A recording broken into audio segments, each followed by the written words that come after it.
László Krasznahorkai's Satantango is one of those rare novels that feel less like a story you read and more like a weather system you must endure. First published in Hungarian in 1985 and now widely read in George Sirtes's supple, unnervingly lucid English translation, it unfolds in a derelict settlement on the Hungarian plain, mud-choked, rain-lashed, half-abandoned after the collapse of a local collective farm. The people who remain, drinkers, adulterers, schemers, a shut-in doctor, a neglected child, clutch at rumor as if it were oxygen. The rumor, as rumors always do in such places, arrives with a Messiah's gate. Two men thought dead, Irimiás and his sidekick, Petrina, are said to be on their way back. Their impending return promises redemption or money, or at least a shape for the shapeless days. It is the novel's first and most lethal illusion. Plot in 12 steps, forward, then back. The book's structure is famously modeled on a tango, 6 steps forward, 6 steps back. This isn't a cute conceit. It's the governing principle of everything that follows.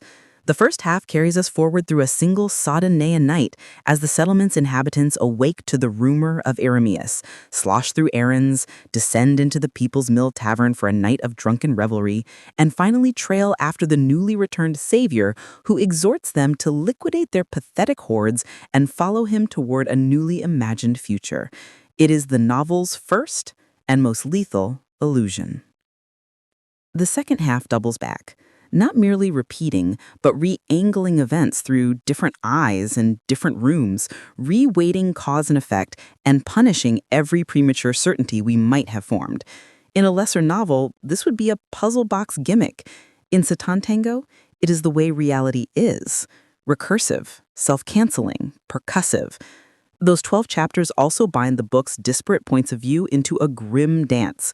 Futaki, a layabout whose first instinct is to spy, Mr. and Mrs. Schmidt, trapped in a marriage of mutual parasitism, the doctor, an obese recluse whose notebooks try to hold the world steady, and Estike, a lonely, abused child, whose chapter is so harrowing and so precisely written it seems to cauterize the rest of the book around it. Through them, we feel the settlement's entropy. It is always raining, the roofs rot, doors swell in their frames, and the roads turn to syrup. Time doesn't pass so much as sink, the rumor and the return. When the book opens, Futaki wakes to the sound of bells and the whisper that Irimiás, presumed dead in an explosion, has been spotted at a nearby town.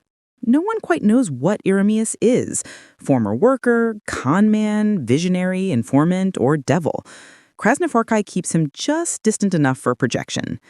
As the news passes from house to house, the village arouses into a sort of appetite. The Schmidts quarrel over money and infidelity. Mrs. Schmidt receives Futaki for an affair that is as listless as the weather. Kroner and others weigh what they could salvage if they were to leave. The rumor binds them, but barely. It's a rope made of fog. The novel's central set piece is the night at the People's Mill. If you've seen Béla Tarr's legendary 7+hour film adaptation, which amplifies Krasznahorkai's rhythms into a cinema of dilated time, you'll recall the dancers circling and circling to the accordion's demonic wheeze. The book achieves something similar with sentences that refuse to end, sentences long enough to outlast your pulse. That night becomes a vortex of staggered bodies and slurred prophecies. It's also the stretch where the book begins to tap its central current, intoxication of alcohol, of story, of the tantalizing promise that something is about to happen and will finally change everything. Estike's chapter. Then comes Estike, the most devastating figure in Satantango. Neglected and mocked, she fixates on the only creature she can dominate and on the only kind of agency left to her, cruelty. Krasznahorkai handles this material with a dreadful, almost liturgical calm. Estike's acts toward a stray cat are not sensationalist. They are meticulously staged enactments of a child trying to feel that the world can still answer her touch. The result is unbearable and essential. And when her story resolves, the settlement loses something it did not even know it still had. In a structure that folds back on itself, Estike's chapter becomes the moral fulcrum, a proof that despair may be the only honest emotion left, and that even despair will be co-opted by a community desperate for a simpler tale. Irimiás as savior, and as a state functionary. When Irimiás finally arrives, he does not declare himself a messiah. He hardly needs to. The villagers do it for him. His speeches are precise pastiches of revivalist rhetoric, scrupulously noncommittal until the moment of command. Patrina. Less magnetic than Irimiás, but essential as a foil.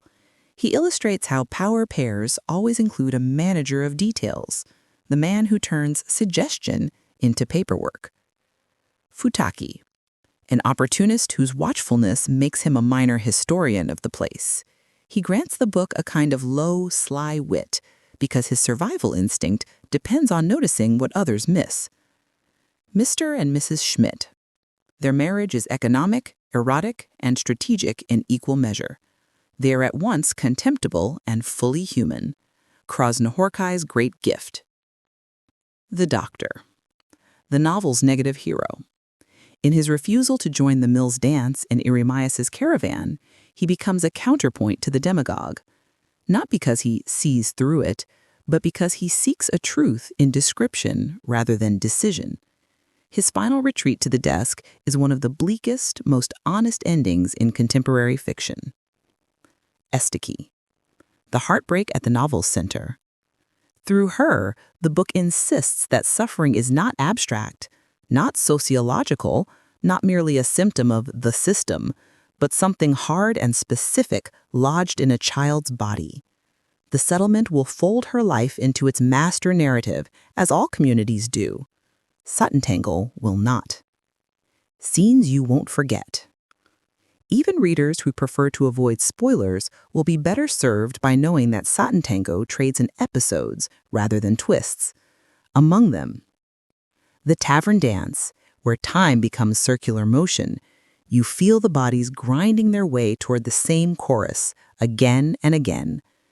The ironic beatitude of Irimiás's speeches, in which a handful of emancipated terms, work, dignity, a fresh start, are arranged like icons on a crude altar.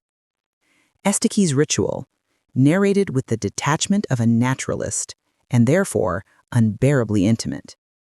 The bureaucratic interlude with Irimiás and the official, which punctures any lingering temptation to romanticize the savior.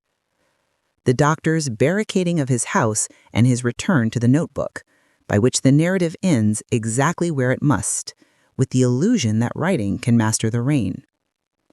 Style as ethics. Formally, the book is an assault on the reader's desire for relief. Sentences don't break where you expect. Paragraphs spool. Events are described, then described again from a new vantage. This is not pedantry. It is moral technique. The style forbids us to coast on prefab meanings. Krasznahorkai's long sentences capture how thought actually happens in extremis. Digression, qualification, sudden stabs of certainty, collapse back into doubt. The tango structure is not an ornament. It is the ethical statement that understanding must be earned twice, and even then, it slips. Sirtis's translation deserves specific praise.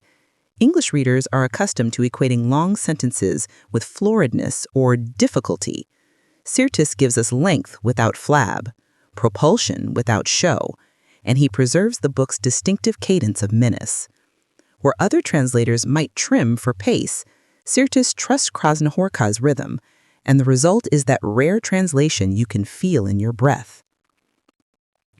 The film and the book, briefly. It's impossible to discuss Satantango without mentioning Béla Tarr's monumental film adaptation, which extends the book's temporal method into a cinema of durational endurance. But the comparison also helps clarify what the novel uniquely does. Where the film fixes you in images, rain on corrugated metal, a cow wandering through mud, dancers orbiting in a tavern, the book fixes you in sentences that re-angle the same